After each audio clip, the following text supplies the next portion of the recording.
Welcome to our channel. Blood cancer గురించి పూర్తి వివరాలు తెలుసుకోవడానికి మన ముందు డాక్టర్ చంద్రశేఖర్ బెండి గారు ఉన్నారు. ఈయన విశాఖపట్నంలో senior most haematologist and bone marrow transplant physician. నమస్తే సార్. నమస్తే డాక్టర్ గారు, అసలు బ్లడ్ క్యాన్సర్ అంటే ఏమిటి? ఈ బ్లడ్ క్యాన్సర్స్ ఎన్ని రకాలు ఉంటాయి? బ్లడ్ క్యాన్సర్ అంటే రొటీన్గా సాధారణంగా జనాలు క్యాన్సర్ అనగానే వాళ్ళు ఆలోచించేది ఏంటంటే గడ్డల్లా ఫామ్ అవుతుంది అనుకుంటారు. గడ్డల్లా అంటే ట్యూమర్స్ లాగా. ఫర్ ఎగ్జాంపుల్ స్కిన్ ట్యూమర్ వచ్చింది అనుకో, మనకి స్కిన్ మీద గడ్డలా ఫామ్ అవుతుంది. లంగ్ ట్యూమర్ వస్తే లంగ్స్లో గడ్డలు ఫామ్ అవుతాయి. లివర్ ట్యూమర్ వస్తే లివర్ క్యాన్సర్లో లివర్లో గడ్డల్లా ఫామ్ అవుతుంది. సో ఈ గడ్డలా ఫామ్ అయ్యేదాన్ని మనం క్యాన్సర్ అంటాం. ఇంకో విషయం సింపుల్గా చెప్పాలంటే cancer is a uncontrolled proliferation of cells అనమాట. మనకు ఉండే నార్మల్ కణాలు కంట్రోల్ తప్పి అవి పెరిగిపోతూ ఉంటాయి అన్నమాట.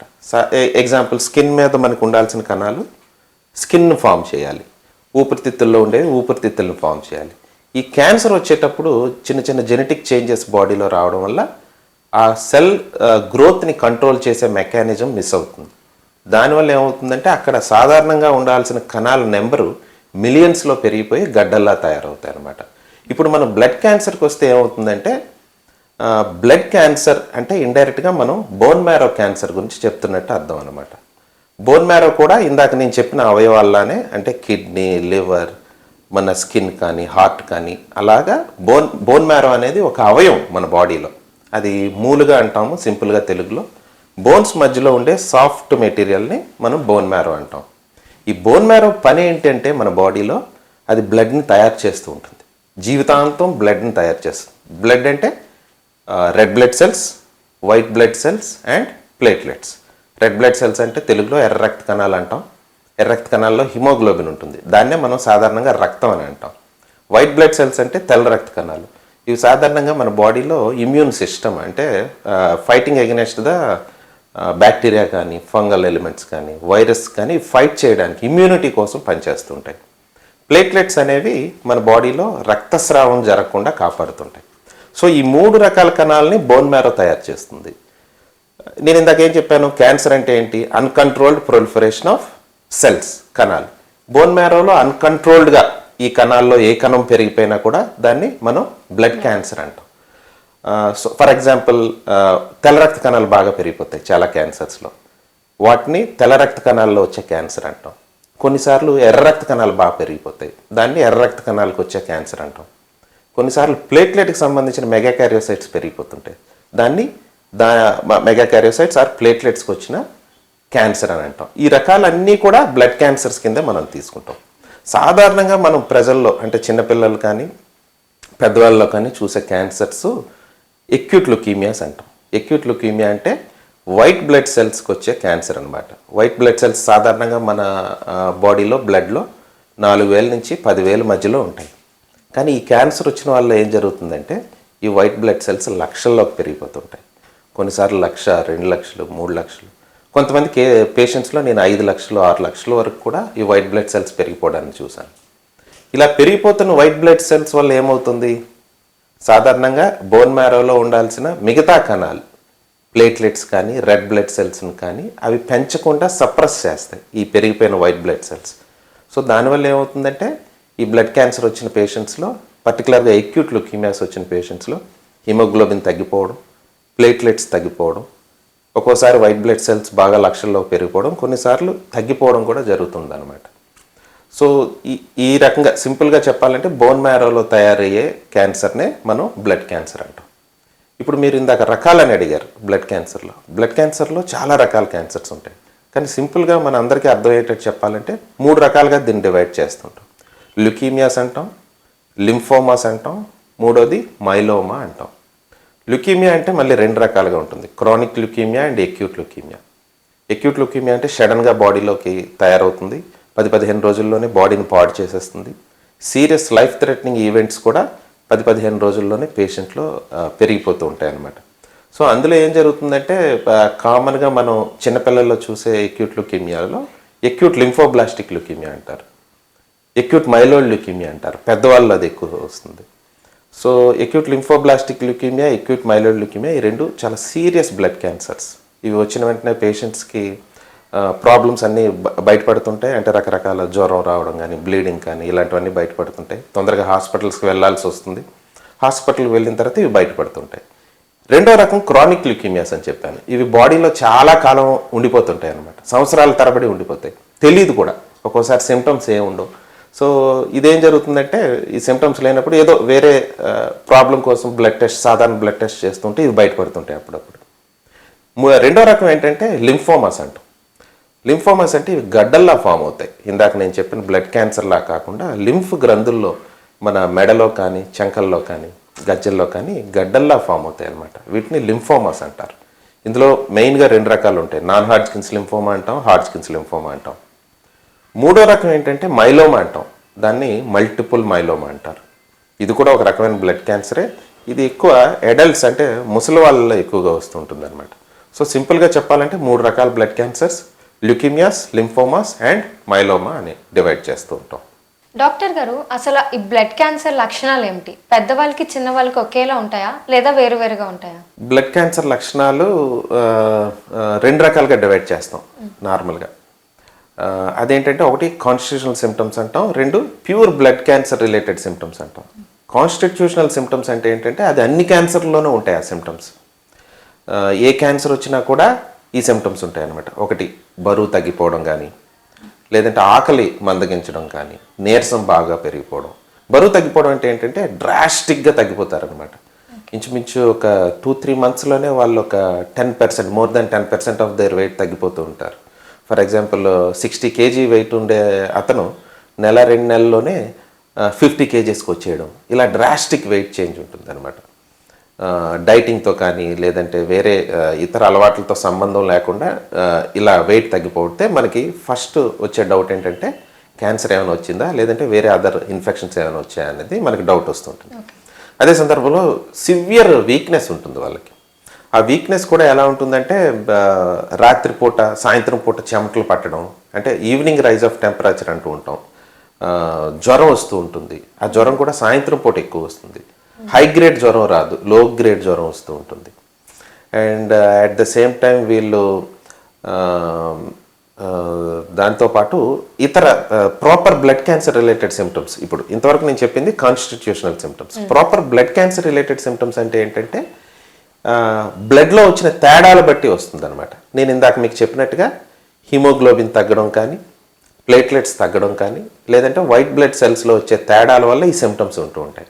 ఫర్ ఎగ్జాంపుల్ హిమోగ్లోబిన్ బాగా తగ్గిపోతుంది వీళ్ళకి, బ్లడ్ క్యాన్సర్ వచ్చిన వాళ్ళకి ఏం జరుగుతుందంటే ఆయాసం రావడం జరగవచ్చు, నీరసం రావచ్చు, పనులు ఎక్కువ చేయలేకపోవడం కానీ, నడుస్తున్నప్పుడు కూర్చున్నప్పుడు కూడా వీళ్ళలో గుండె దడలాగా వచ్చేస్తుంటుంది అనమాట.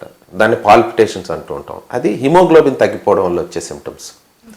At the same time platelets కూడా వీళ్ళకి తగ్గిపోతుంటాయి. ఈ బ్లడ్ క్యాన్సర్ పేషెంట్స్లో ప్లేట్లెట్స్ బాగా తగ్గిపోయినప్పుడు ఏం జరుగుతుందంటే బ్లీడింగ్ మేనిఫెస్టేషన్స్ స్టార్ట్ అవుతుంటాయి అనమాట. ప్లేట్లెట్స్ ఏ రేంజ్లో తగ్గాయన్న దాన్ని బట్టి కూడా ఈ బ్లీడింగ్ మేనిఫెస్టేషన్స్ ఉంటుంటాయి. అంటే బ్లడ్ రక్తస్రావం అంటాం తెలుగులో. ఒంటి మీద నల్ల మచ్చలు రావడం, అంటే చర్మం మీద, వాటిని ఎకైమాటిక్ ప్యాచెస్ అంటాం. కొంతమందికి ముక్కులోంచి బ్లడ్ వస్తుంది, ఎపిస్టాక్సిస్ అంటాం. కొంతమందికి బ్రష్ చేస్తున్నప్పుడు చిగుల్లోంచి బ్లీడింగ్ రావడం కానీ, కొంతమందికి యూరిన్ అండ్ స్టూల్స్లో కూడా బ్లడ్ కనబడుతూ ఉంటుంది కొంతమందిలో. కొన్నిసార్లు సీరియస్ మేనిఫెస్టేషన్స్ కూడా జరగవచ్చు, ఇంటర్నల్ బ్లీడింగ్స్ జరగవచ్చు, బ్రెయిన్లో బ్లీడింగ్ జరగవచ్చు. సో ఇవన్నీ బ్లీడింగ్ సంబంధించిన సిమ్టమ్స్ అనమాట. థర్డ్ పాయింట్ ఏంటి? వైట్ బ్లడ్ సెల్స్లో ప్రాబ్లం. ఈ వైట్ బ్లడ్ సెల్స్లో ప్రాబ్లం వచ్చినప్పుడు ఏమవుతుంది? వైట్ బ్లడ్ సెల్స్ అనేవి మనకి ఇమ్యూనిటీకి ఉపయోగపడతాయి బాడీకి. సో ఈ వైట్ బ్లడ్ సెల్స్ అబ్నార్మాలిటీ ఉండడం వల్ల వీళ్ళలో ఫీవర్స్ ఎక్కువగా వస్తుంటాయి, ఇన్ఫెక్షన్స్ వస్తుంటాయి, జ్వరం వస్తుంది, హై గ్రేడ్ ఫీవర్స్ వస్తుంటాయి, దగ్గు వస్తుంది. కొంతమందిలో నిమోనియా అని లంగ్స్లో కూడా ఇన్ఫెక్షన్ డెవలప్ అవుతుంది. కొంతమందిలో అబ్డామిన్లో ఇన్ఫెక్షన్స్ వస్తాయి, యూరినరీ ట్రాక్ట్ ఇన్ఫెక్షన్స్ వస్తాయి. సో ఓవరాల్గా బ్లడ్ క్యాన్సర్ రిలేటెడ్ సిమ్టమ్స్ అంటే ఎనీమియా రిలేటెడ్ సిమ్టమ్స్, అంటే వీక్నెస్, పాల్పిటేషన్స్, లేదంటే ఆయాసం రావడం, కాళ్ళు పొంగడం, మొహం పొంగడం ఇలాంటివి జరుగుతుంటాయి. బ్లీడింగ్ ఉంటూ ఉంటుంది కొంతమందిలో కంటిన్యూస్ ఫీవర్ ఉంటుందన్నమాట. వీక్స్ టుగెదర్ ఫీవర్ ఉంటుంది. వాళ్ళ లోకల్ ఏరియాలో చూపించుకుంటూ ఉంటారు, తగ్గదు. బ్లడ్ టెస్టులు చేయించుకుంటూ ఉంటే ఇవన్నీ బయటపడుతూ ఉంటాయి అన్నమాట బ్లడ్ క్యాన్సర్స్. ఇవి చిన్నపిల్లలు, పెద్దవాళ్ళలో కూడా ఆల్మోస్ట్ ఈ బ్లడ్ క్యాన్సర్ రిలేటెడ్ సిమ్టమ్స్ ఒకలానే ఉంటాయి, పెద్ద తేడా ఏ ఉండదు.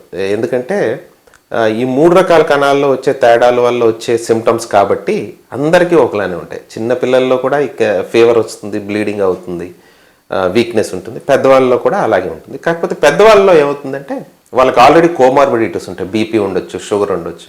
వాళ్ళు చాలా తొందరగా సిక్ అవుతారు. చిన్నపిల్లల కంటే తొందరగా ప్రాణానికి ప్రమాదం అయ్యే స్థితి వరకు వెళ్ళిపోతూ ఉంటారు. సో ఈ సిమ్టమ్స్ ఇలా ఉంటాయి. ఇవి కాకుండా లింఫోమాస్, ఇప్పుడు నేను చెప్పిందంతా అక్యూట్ లుకీమియాస్ గురించి చెప్పాను. లింఫోమాస్ గురించి మాట్లాడుకుంటే గడ్డల్లా ఫామ్ అవుతుంటాయి. చిన్న చిన్న గడ్డలు నెక్కల్లో స్టార్ట్ అవుతుంటాయి, యాక్సిలలో స్టార్ట్ అవుతుంటాయి. కొంతమందికి ఇంగ్వెనల్ ఏరియాలో చిన్న చిన్న గడ్డలు స్టార్ట్ అవుతాయి. అవి సైజు పెరుగుతూ ఉంటాయి. కొన్ని వారాల్లోనే అది సైజు చిన్న సైజు నుంచి పెద్ద సైజు వరకు కూడా పెరిగిపోతుంటాయి కొన్ని రకాల లింఫోమాస్లో. సో వెంటనే దగ్గరలో ఉండే హాస్పిటల్లో చూపించుకోవాలి. మైలోమా అంటే మల్టిపుల్ మైలోమా అనే బ్లడ్ క్యాన్సర్లో ఏమవుతుందంటే నడు నొప్పి వస్తుంది, బ్లడ్ తగ్గిపోతూ ఉంటుంది. దానివల్ల వీక్నెస్, ఇందాక నేను చెప్పిన హిమోగ్లోబిన్ రిలేటెడ్ సిమ్టమ్స్ వస్తాయి. కొంతమందిలో కిడ్నీలు పాడవుతూ ఉంటాయి. కొంతమందిలో పెరాలసిస్ వస్తుంది. నడువులో బోన్స్ విరిగిపోవడం వల్ల కాళ్ళు కూడా పెరాలసిస్ వచ్చే అవకాశం ఉంటుంది. ఇలా మనం బ్లడ్ క్యాన్సర్ టైప్ బట్టి దాని తర్వాత లక్షణాలను కూడా డివైడ్ చేస్తూ ఉంటాం. డాక్టర్ గారు, అసలు బ్లడ్ క్యాన్సర్ ఏ వయసు వాళ్ళకి ఎక్కువ వస్తుంది? మీరు ఏ టెస్టులు చేస్తారు, ఎలా డయాగ్నోస్ చేస్తారు? ఏ వయసు వాళ్ళకి ఎక్కువగా వస్తుందని చెప్పాలంటే అది type of the blood cancer బట్టి డిపెండ్ అయి ఉంటుంది. ఫర్ ఎగ్జాంపుల్ ఇందాక నేను చెప్పిన అక్యూట్ లుకీమియాస్లో అక్యూట్ లింఫోబ్లాస్టిక్ లుకీమియా, అందులో మళ్ళీ B acute lymphoblastic and T అని 2 రకాలు ఉంటాయి. అంటే ఏఎల్ఎల్ అంటారు సింపుల్గా. అది ఎక్కువగా చిన్నపిల్లల్లో ఎక్కువగా వస్తుంది. 10 సంవత్సరాల లోపు వాళ్ళలో ఎక్కువగా వచ్చే blood cancer acute lymphoblastic leukaemia అంటారు, ఏఎల్ఎల్ అంటారు. ఇది పెద్దవాళ్ళలో తక్కువ స్థాయిలో వస్తుంది, తక్కువ మందికి వస్తూ ఉంటుంది. అది అక్యూట్ మైలోయిడ్ లుకీమియా అని ఒక టైప్ ఉంటుంది, ఏఎంఎల్ అంటారు దాన్ని. అది కూడా సీరియస్ బ్లడ్ క్యాన్సర్. అది పెద్దవాళ్ళలో ఎక్కువగా వస్తుంది. మేము మా క్లినిక్లో ఈ 5 సంవత్సరాల ఎక్స్పీరియన్స్లో నేను చూసింది ఏంటంటే ఏఎంఎల్ మోస్ట్లీ 50 years 60 years పైబడిన వాళ్ళు ఎక్కువగా వస్తుంది ఏఎంఎల్. సో అదేవిధంగా లింఫోమాస్ ఉంటాయి. లింఫోమాస్లో హాడ్జ్కిన్స్ లింఫోమా అనేది చిన్నపిల్లల్లో ఎక్కువగా వస్తుంది. చిన్నపిల్లలు అండ్ యంగ్ అడల్ట్స్లో ఎక్కువగా వస్తుంది. 20 సంవత్సరాల లోపు వాళ్ళకి ఎక్కువగా వస్తుంది. అదే నాన్ హాడ్జ్కిన్స్ లింఫోమా మళ్ళీ పెద్దవాళ్ళు ఎక్కువగా వస్తుంది, 50 సంవత్సరాలు పైబడిన వాళ్ళు వస్తుంది. అండ్ మల్టిపుల్ మైలోమా అనే బ్లడ్ క్యాన్సర్ చిన్నపిల్లల్లో అసలు రాదు. చిన్నపిల్లల్లో ఇంతవరకు నేను ఒక్క కేసు కూడా చూడలేదు మల్టిపుల్ మైలోమా అనేది. మల్టిపుల్ మైలోమా పెద్దవాళ్ళలో, అది కూడా ముసలి వాళ్ళు, వృద్ధుల్లో ఎక్కువగా వస్తుంది. 60 సంవత్సరాలు పైబడిన వాళ్ళలోనే ఎక్కువగా వస్తుంది. కొంతమందిలో 30, 40, 50 సంవత్సరాలు చూసాం, కానీ 20 సంవత్సరాల లోపల నేను ఎప్పుడూ మల్టిపుల్ మైలోమా రావడం అనేది ప్రాక్టీస్లో చూడలేదు. So type of the blood cancer బట్టి ఏ ఏజ్లో వస్తుంది అనేది డిపెండ్ అవుతుంది. సో వన్స్ మనం అనుకునే symptoms, blood cancer related symptoms ఉన్నాయి, దగ్గరలో వాళ్ళు డాక్టర్ దగ్గరికి వెళ్తూ ఉంటారు. ఫర్ ఎగ్జాంపుల్ చిన్నపిల్లలు అయితే పీడియాట్రిషియన్ దగ్గరికి వెళ్తారు, పెద్దవాళ్ళు అయితే జనరల్ ఫిజిషియన్, ఫ్యామిలీ ఫిజిషియన్ వాళ్ళ దగ్గరికి వెళ్తూ ఉంటారు ఉన్న సిమ్టమ్స్ బట్టి. వెళ్ళినప్పుడు ఏమవుతుంది, చిన్న చిన్న బ్లడ్ టెస్టులు చేస్తారు వాళ్ళు ఫస్ట్. ఫర్ ఎగ్జాంపుల్ ప్రతి ఊర్లోన, ప్రతి విలేజ్, చిన్న చిన్న పల్లెటూరులో కూడా దొరికే టెస్ట్ ఒకటి ఉంది, అది సిబిసి అంటారు. సిబిసి అంటే కంప్లీట్ బ్లడ్ కౌంట్ అంటారు దాన్ని. అది మిషన్లో పెట్టి బ్లడ్ని పెట్టి చూస్తే హిమోగ్లోబిన్ ఎంత ఉంది, ప్లేట్లెట్స్ ఎన్ని ఉన్నాయి, వైట్ బ్లడ్ సెల్స్ ఎన్ని ఉన్నాయి అనే విషయాన్ని చెప్తూ ఉంటుంది అనమాట ఆ టెస్ట్. ఆ సింపుల్ బ్లడ్ టెస్ట్లోనే మనకి 90% ఆఫ్ ద టైమ్స్లో బ్లడ్ క్యాన్సర్ ఉందా లేదా అనే విషయం తెలిసిపోతుంది. దాన్ని చదవడం రావాలి. ఆ రిపోర్ట్ని మనం ఒక డాక్టర్ గారు రీడ్ చేయడం అనేది చాలా ఇంపార్టెంట్. కానీ అది ప్రతి మారుమూల ప్రాంతాల్లో కూడా దొరికే టెస్ట్ అనమాట. కామన్గా ఎప్పుడు ఫీవర్ వచ్చినా కూడా, ఎలాంటి ఫీవర్స్, వైరల్ ఫీవర్స్లోను ప్లేట్లెట్స్ కోసం రకరకాల సందర్భాల్లో ఆ టెస్టులు చేస్తూ ఉంటారు డాక్టర్స్. ఆ టెస్ట్ చేస్తే మనకి కొంతవరకు కాదు, 90% వరకు ఆ పేషెంట్కి అక్యూట్ లుకీమియా కానీ క్రానిక్ లుకీమియాస్ ఉన్నాయనే విషయం తెలుస్తుంది కొంతవరకు. అలా వన్స్ తెలిసిన తర్వాత ఆ ప్రైమరీ ఫిజిషియన్స్ అంటే పీడియాట్రిషియన్స్ కానీ జనరల్ ఫిజిషియన్స్ కానీ ఏం చేస్తారంటే హిమటాలజిస్ట్ దగ్గరికి రిఫర్ చేస్తూ ఉంటారు. వన్స్ పేషెంట్ హిమటాలజీ డాక్టర్ దగ్గరికి వచ్చిన తర్వాత పేషెంట్ బాడీ అంతా చెక్ చేసి, ఇందాక నేను చెప్పిన లింఫ్ నోడ్ గ్రంథులు ఉన్నాయా లేదా, లేదంటే హెప్టోస్ప్లినోమెగాలి కడుపులో ఎలా ఉంది, ఫీవర్ ఎప్పటి నుంచి వస్తుంది, ఆ బ్లడ్ టెస్ట్ చూస్తాం, సిబిసి చూస్తాం. కొన్నిసార్లు పేషెంట్ బ్లడ్ని మైక్రోస్కోప్లో కూడా చూస్తూ ఉంటాం. మైక్రోస్కోప్లో చూసినప్పుడు ఆ బ్లడ్లో క్యాన్సర్ కణాలు కనబడుతూ ఉంటాయి అన్నమాట. వన్స్ మనకి డౌట్ వచ్చిన తర్వాత బ్లడ్ క్యాన్సర్ లక్షణాలు కనబడుతున్నాయి బాడీలో, అండ్ సిబిసి అండ్ మైక్రోస్కోప్లో కూడా బ్లడ్ క్యాన్సర్ లక్షణాలు కనబడుతున్నాయి అంటే అప్పుడు బోన్ మ్యారో టెస్ట్ అని ఒక టెస్ట్ చేస్తాం. బోన్ మ్యారో టెస్ట్ అంటే అదొక చిన్న ఇంజెక్షన్ బ్యాక్ బోన్ నుంచి, అంటే పెల్విక్ బోన్ నుంచి పేషెంట్ పడుకోబెట్టి రొటీన్గా ఇంజెక్షన్స్ చేస్తారు కదా మక్కలకి, ఆ ఏరియాలో కొద్దిగా పై భాగంలో చిన్న ఇంజెక్షన్ ఒకటి చేసి బోన్లోంచి బ్లడ్ తీసుకుంటాం. దాన్నే బోన్ మ్యారో టెస్ట్ అంటారు. దీని గురించి కూడా చాలా అపోహలు ఉన్నాయి ప్రజల్లో. బోన్ మ్యారో టెస్ట్ అంటే అదొక ఆపరేషన్ అన్నట్టు. బోన్ మ్యారో టెస్ట్ చేసిన తర్వాత ఇంకా నడవలేరు, వారం రోజులు రెస్ట్ తీసుకోవాలి, ఇలాంటి అపోహలు ఉన్నాయి. అదంతా ఫాల్స్ అనమాట. బోన్ మ్యారో టెస్ట్ చేసిన వెంటనే మనం పేషెంట్ని ఇంటికి పంపించేస్తాం, వాళ్ళు హ్యాపీగా నడుస్తారు. అది జస్ట్ సింపుల్ ఇంజెక్షన్ చేసినట్టుగానే ఉంటుంది. అందులో బోన్ మ్యారో నుంచి మనం మెటీరియల్ తీసుకుంటాం. ఎందుకంటే బ్లడ్ క్యాన్సర్ అనేది నేను ఫస్ట్ వీడియోలో చెప్పినట్టుగా అది బోన్ మ్యారోలో తయారయ్యే క్యాన్సర్ కాబట్టి క్యాన్సర్ అనేది మనం బోన్ మ్యారోలోనే డిటెక్ట్ చేయాలి. బ్లడ్ క్యాన్సర్ అనేది బోన్ మ్యారో నుంచి మెటీరియల్ తీసిన తర్వాత దాన్ని మనం మైక్రోస్కోప్లో చూసి క్యాన్సర్ ఉందని కన్ఫర్మ్ చేసుకుంటే అప్పుడు యాన్సిలరీ ఇన్వెస్టిగేషన్స్ అంటాం. అంటే పెద్ద టెస్టులు చేస్తూ ఉంటాం. అందులో వచ్చే మెటీరియల్ ఫ్లోసైటోమెట్రీ అనే ఒక టెస్ట్ చేసుకుంటే అది యాంటీబాడీస్ని ఆ బ్లడ్లోకి అప్లై చేసి ఆ క్యాన్సర్ కణాలు ఏ టైప్ ఆఫ్ క్యాన్సర్ అనేది డిటెక్ట్ చేస్తుంటుంది. అంటే ఎగ్జాంపుల్ ఎక్యూట్ లింఫోబ్లాస్టిక్ లిక్యూమియా, ఏఎల్ఎల్ ఉందా, ఏఎంఎల్ ఉందా, ఏపీఎంఎల్ ఉందా అనేది ఫ్లోసైటోమెట్రీ అనే ఒక టెస్ట్ మనకి ఖచ్చితంగా చెప్పేస్తుంది అనమాట. వన్స్ ఫ్లోసైటోమెట్రీతో మనకి బ్లడ్ క్యాన్సర్ ఉందని కన్ఫర్మ్ చేసుకుంటే మనం పేషెంట్కి కౌన్సిలింగ్ చేసుకొని ట్రీట్మెంట్కి తీసుకువెళ్లాల్సి ఉంటుంది. డాక్టర్ గారు, బ్లడ్ క్యాన్సర్స్ అసలు ఎన్ని స్టేజెస్ ఉంటాయి? దీంట్లో ఉన్న సివియారిటీని మీరు ఎలా గుర్తిస్తారు? సో బ్లడ్ క్యాన్సర్స్లో స్టేజెస్ అనేది type of the blood cancer బట్టి ఉంటుంది. ఫర్ ఎగ్జాంపుల్ ఎక్యూట్ లుకీమియాస్ తీసుకుంటే అవి రక్తంలో తిరుగుతూ ఉండే క్యాన్సర్స్. అంటే ఒక గడ్డలాగా ఫామ్ అవ్వవు, అవి ఎక్కడ గడ్డలాగా ఫామ్ అవ్వదు. ఆ వైట్ బ్లడ్ సెల్స్ అనేవి రక్తంలో తిరుగుతూ ఉంటాయి అనమాట, లక్షల్లో తిరుగుతూ ఉంటాయి. సో అలా రక్తంలో తిరుగుతున్నప్పుడు అది బాడీ అంతా ఉంటుంది. మామూలుగా రొటీన్గా మనం స్టేజింగ్ ఎలా చేస్తామంటే వేరే క్యాన్సర్స్ ఫస్ట్ ఎక్కడ స్టార్ట్ అయింది, ఎన్ని ఏరియాలకి స్ప్రెడ్ అయ్యింది అనే దాన్ని బట్టి స్టేజింగ్ చెప్తాం. స్టేజ్ 1, 2, 3, 4 అని లంగ్స్ అండ్ రిమైనింగ్ బ్రెస్ట్ కానీ సర్వైకల్ క్యాన్సర్స్, వీటిల్లో మనం ఎంత దూరం స్ప్రెడ్ అయిందని దాన్ని బట్టి స్టేజింగ్ చెప్తాం. కానీ ఎక్యూట్ లుకీమియాస్లో ఏంటి, అది బ్లడ్లో ఉంటుంది, బ్లడ్ బాడీ అంతా తిరుగుతూ ఉంటుంది. కాబట్టి మనం ఎక్యూట్ లుకీమియాస్లో స్టేజింగ్ అనేది చేయం. స్టేజ్ 1, 2, 3, 4 అనేది చెప్పం అనమాట. బ్లడ్ క్యాన్సర్ అంటేనే దాన్ని హయ్యర్ స్టేజ్ కింద తీసుకుంటాం, ఎందుకంటే బాడీ అంతా ఉంటుంది కాబట్టి. బ్లడ్ క్యాన్సర్ అంటే పర్టికులర్గా ఎక్యూట్ లుకీమియాస్. సో ఇందులో మనం చేసేది ఏంటంటే ఇందాక మీరు అడిగినట్టుగా సివియారిటీ ఎలా ఉంది అనేది కనుక్కుంటాం. సింపుల్గా చెప్పాలంటే దాని తాలూకు రిస్క్ స్ట్రాటిఫికేషన్ చేస్తాం అనమాట.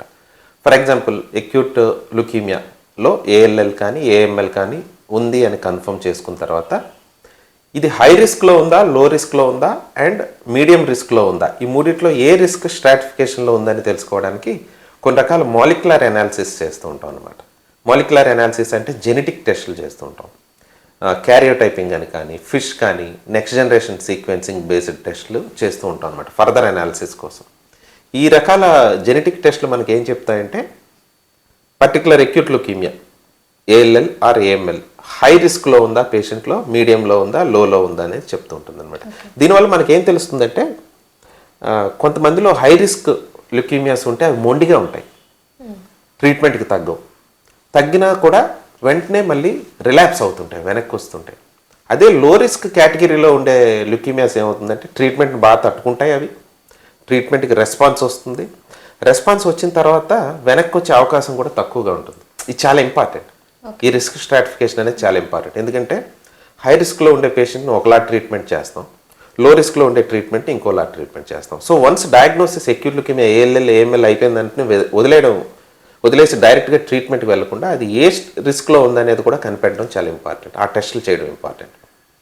అదే లింఫోమా అండ్ మైలోమాకి వచ్చేటప్పుడు గడ్డల్లా ఫామ్ అవుతాయి అవి. సో అందులో స్టేజింగ్ చేస్తాం. లింఫోమాలో స్టేజ్ 1, 2, 3, 4 అని చెప్తూ ఉంటాం, అది ఎక్కడెక్కడ స్ప్రెడ్ అయిందని దాన్ని బట్టి. మైలోమాలో 3 రకాల స్టేజ్లు ఉంటాయి, స్టేజ్ 1, 2, 3 అని ఉంటుంది. కొన్ని రకాల టైప్స్ వాడి మనం స్టేజింగ్ చేస్తూ ఉంటాం. సో సింపుల్గా చెప్పాలంటే కొన్ని రకాల క్యాన్సర్స్కి, బ్లడ్ క్యాన్సర్స్కి స్టేజింగ్ చేస్తాం, కొన్ని రకాల బ్లడ్ క్యాన్సర్స్కి స్టేజింగ్ చేయం. కానీ అన్నిటికీ కలిపి సివియారిటీ ఎలా ఉందనేది తెలుసుకోవడానికి మాత్రం మనం రిస్క్ స్ట్రాటిఫికేషన్ మాత్రం అన్ని రకాల క్యాన్సర్స్కి చేయాల్సి ఉంటుంది. విత్ మాలిక్యులర్ అనాలిసిస్ చేసుకుంటే మనకు అది అర్థమవుతుంది. డాక్టర్ గారు, అసలు బ్లడ్ క్యాన్సర్ ట్రీట్మెంట్ ఎలా ఉంటుంది? దీన్ని పేషెంట్స్ తట్టుకోగలరా? బ్లడ్ క్యాన్సర్ అసలు క్యూర్ అవుతుందా? బ్లడ్ క్యాన్సర్కి ట్రీట్మెంట్ ఉందమ్మా. ఈ ట్రీట్మెంట్ కూడా ఇప్పుడు లేటెస్ట్గా వచ్చిన విధానాలతో సక్సెస్ రేట్స్ కూడా చాలా ఎక్కువగా ఉంటున్నాయి. ఓకే. సింపుల్గా చెప్పాలంటే బ్లడ్ క్యాన్సర్ వచ్చిన వాళ్ళందరిలో కూడా మనం కీమోథెరపీ అనేది ఇవ్వాల్సి ఉంటుంది. ఇప్పుడు లేటెస్ట్గా కొన్ని మందులు వచ్చాయి. కొన్ని రకాల బ్లడ్ క్యాన్సర్స్లో కీమోథెరపీని అవాయిడ్ చేసి కూడా మనం ట్రీట్మెంట్ చేస్తున్నాం. సో ట్రీట్మెంట్ లేదు అనేది ఒక అపోహ ప్రజల్లో.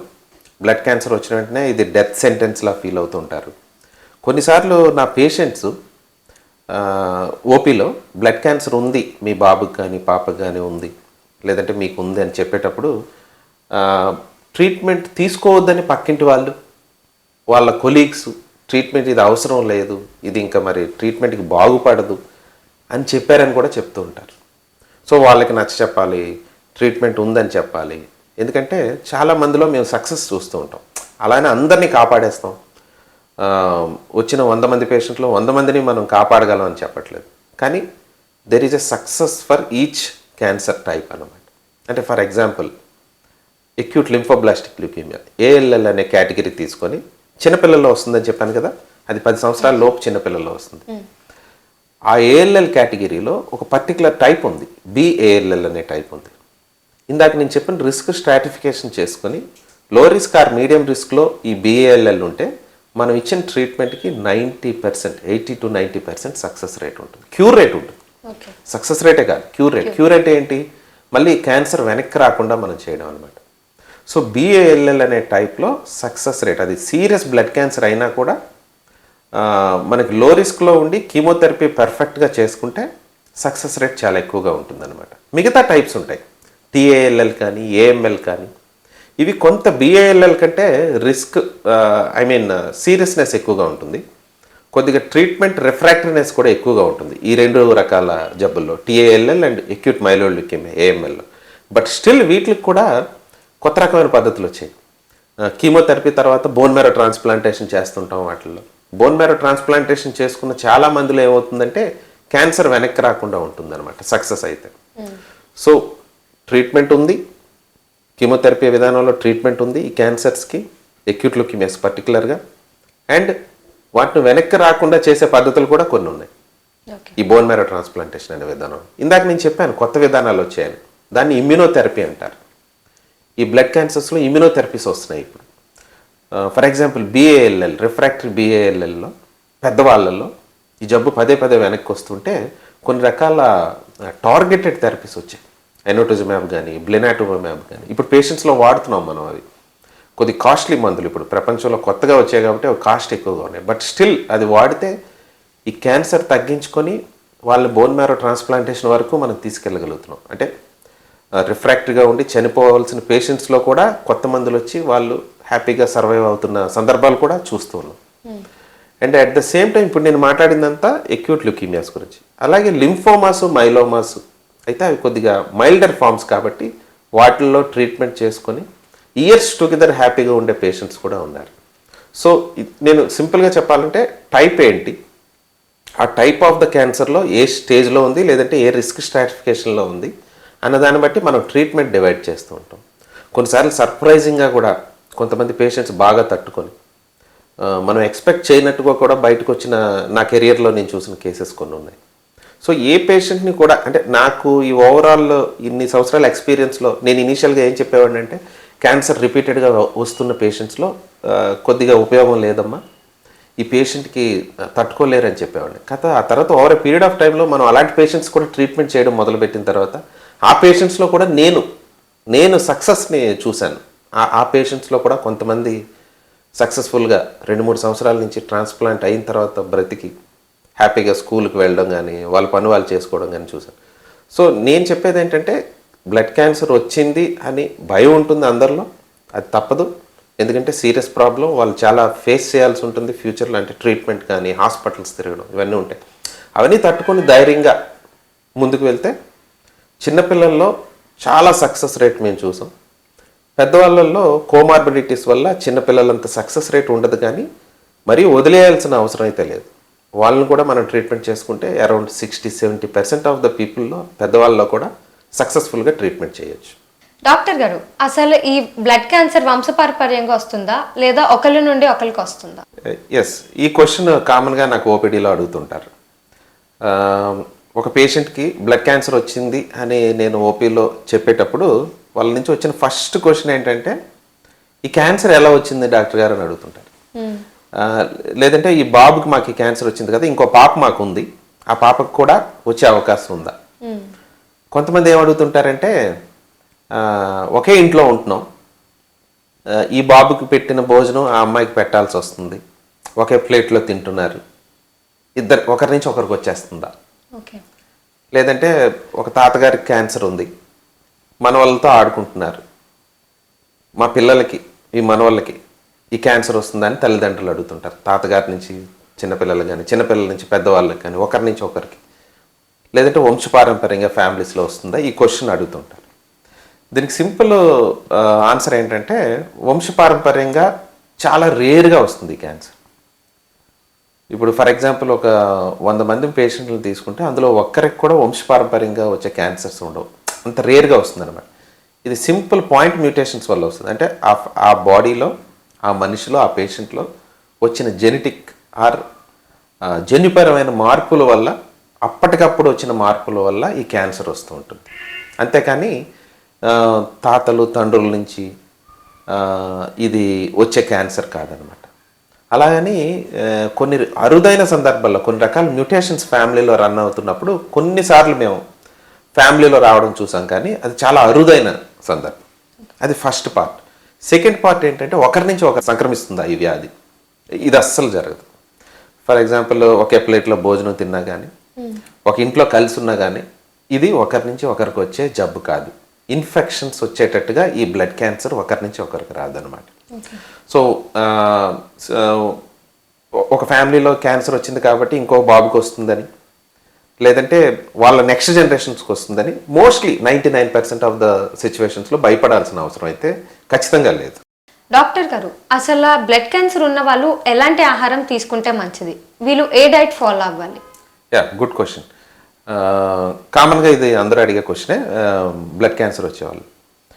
ఎస్, డెఫినెట్గా వాళ్ళు మంచి డైట్ ఫాలో అవడం అనేది ఇంపార్టెంట్. మంచి డైట్ అంటే ఏంటి, ఎలాంటి ఆహారం తీసుకోవాలంటే, ఇది ట్రీట్మెంట్కి సంబంధించిన కొన్ని చేంజెస్ వస్తాయి వాళ్ళ బాడీలో. ఫర్ ఎగ్జాంపుల్ కీమోథెరపీ ఇస్తాం బ్లడ్ క్యాన్సర్ పేషెంట్స్లో. బ్లడ్ క్యాన్సర్ పేషెంట్స్లో కీమోథెరపీ ఇచ్చేటప్పుడు కొంత మ్యూకోసైటిస్ అనేది డెవలప్ అవుతుంది, అంటే నోరు మండుతూ ఉంటుంది. ఈ జిఐ ట్రాక్ట్ అంతా కొంత రఫ్ అవుతుంది, మండే అవకాశాలు ఉంటాయి. సో వాళ్ళకి మేమేం చెప్తామంటే, కొద్దిగా కారం తగ్గించండి, కొద్దిగా మసాలాలు తగ్గించండి, బ్లాండ్ ఫుడ్ ఇమ్మని చెప్తూ ఉంటాం అనమాట. అదే కాకుండా వాళ్ళు బలవర్ధకమైన ఫుడ్ తినాలి, ప్రోటీన్స్ ఉండాలి, ఫ్యాట్ ఉండాలి, carbohydrates, mixed diet, balanced diet తీసుకోవడం అనేది చాలా ఇంపార్టెంట్.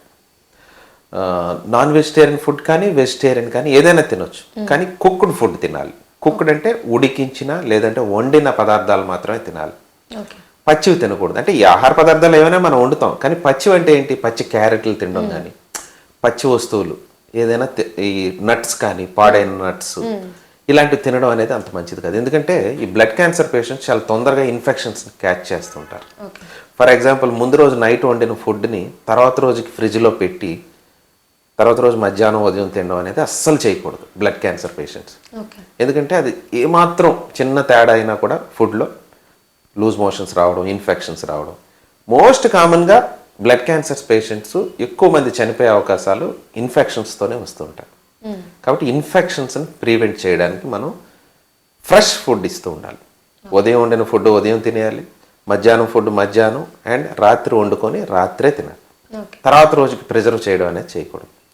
థర్డ్ ఇంపార్టెంట్ పాయింట్ ఏంటంటే, వాళ్ళు ఈ ఫుడ్ని కూడా ఇందాక నేను చెప్పినట్టుగా బ్లాండ్ ఫుడ్, అలా ఇప్పుడు నేను ఇందాక చెప్పినట్టుగా బ్లాండ్ ఫుడ్ ఒకటి తీసుకోవాలి, ఫ్రెష్ ఫుడ్ ఒకటి తీసుకోవాలి. ఈ రెండు తీసుకుంటూ ఉండి కుక్డ్ ఫుడ్ అంటే వండిన పదార్థాలు తీసుకోవాలి. వండని పదార్థాలు అంటే పళ్ళు, ఫ్రూట్స్ లాంటివి మనం వండం కదా, ఫ్రూట్స్ తీసుకునేటప్పుడు కొంత జాగ్రత్త తీసుకోవాలి. ఈ ఫ్రూట్స్ తీసుకునేటప్పుడు ఫర్ ఎగ్జాంపుల్ అరటిపళ్ళు తినేటప్పుడు కొన్నిసార్లు మెత్తగా అయిపోతుంటాయి, నల్లగా మచ్చలు వస్తుంటాయి. అలాంటి పళ్ళు తినకూడదు. ఫ్రెష్గా ఉండాలి, ఎల్లోగా ఉండాలి, టెండర్గా అంటే మెత్తగా అవ్వని ఫ్రూట్స్ తింటూ ఉండాలి. తొక్క తీసి తినే పళ్ళు తింటే మంచిది.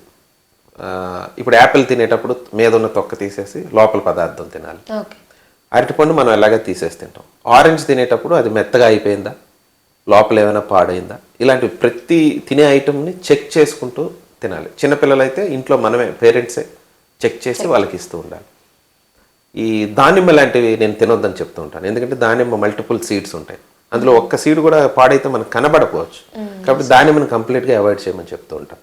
సో ఇలా ఈ ఫుడ్లో మనం జాగ్రత్తలు తీసుకుంటే వాళ్ళు ఇన్ఫెక్షన్స్ తక్కువగా వస్తాయి. ఇన్ఫెక్షన్ తక్కువ ఉంటే ట్రీట్మెంట్ని తట్టుకుంటారు, ట్రీట్మెంట్ తట్టుకుంటే సక్సెస్ రేట్స్ ఎక్కువగా ఉంటాయి.